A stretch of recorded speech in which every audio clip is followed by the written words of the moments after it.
Bonjour à tous. Pensez-vous qu'un avenir dans la soumission est bien plus sécurisant qu'un avenir dans l'inconnu? Croyez-vous vraiment qu'un pays est en paix quand chaque jour est un combat de survie pour la majorité citoyenne? Si nous en sommes là aujourd'hui, ne pensez-vous pas que nous sommes les vrais responsables de notre servitude, de notre enchaînement, de par notre égoïsme, notre individualisme, notre conformisme et notre lâcheté? Ce sont nos dos courbés euh, qui ont servi de marchepied à tous ces politiciens véreux pour leur ascension vers le coffre-fort de l'État.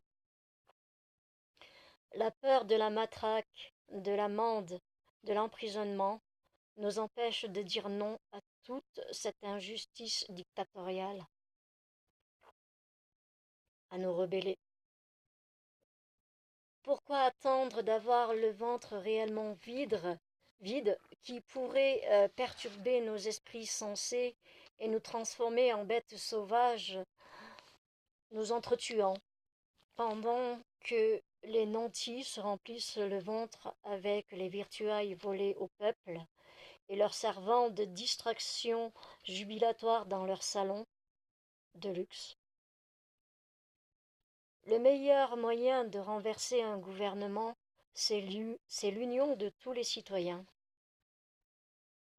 Cessons de parader chacun de notre côté, alors que nous avons tous en commun la dégradation de nos conditions de vie humaines, de notre dignité.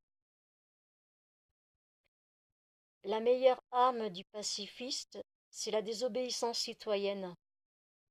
C'est d'organiser une grève générale dans tous les corps de métier.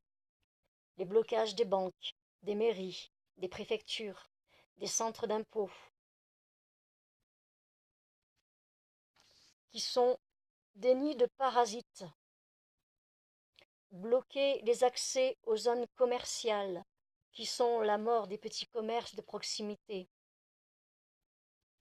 Les hackers devraient participer à cette rébellion en détruisant tous les fichiers des centres d'impôts, en gelant tous les comptes en banque de tous ces politiciens mondialement connus pour leur corruption, leur abus de biens sociaux.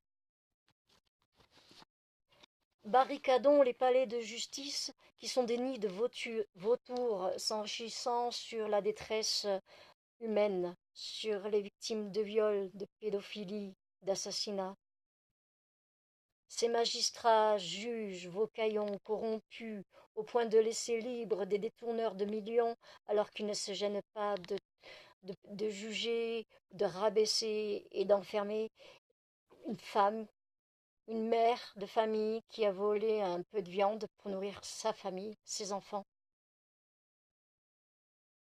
Pourquoi casser alors que l'on peut, en toute légalité, reprendre ce qui nous a été volé?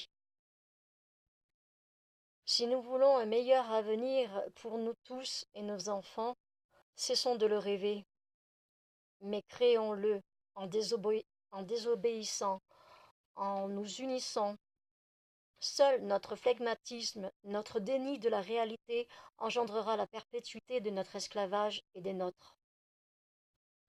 La justice d'aujourd'hui est la prostituée de la dictature, alors faisons justice nous-mêmes.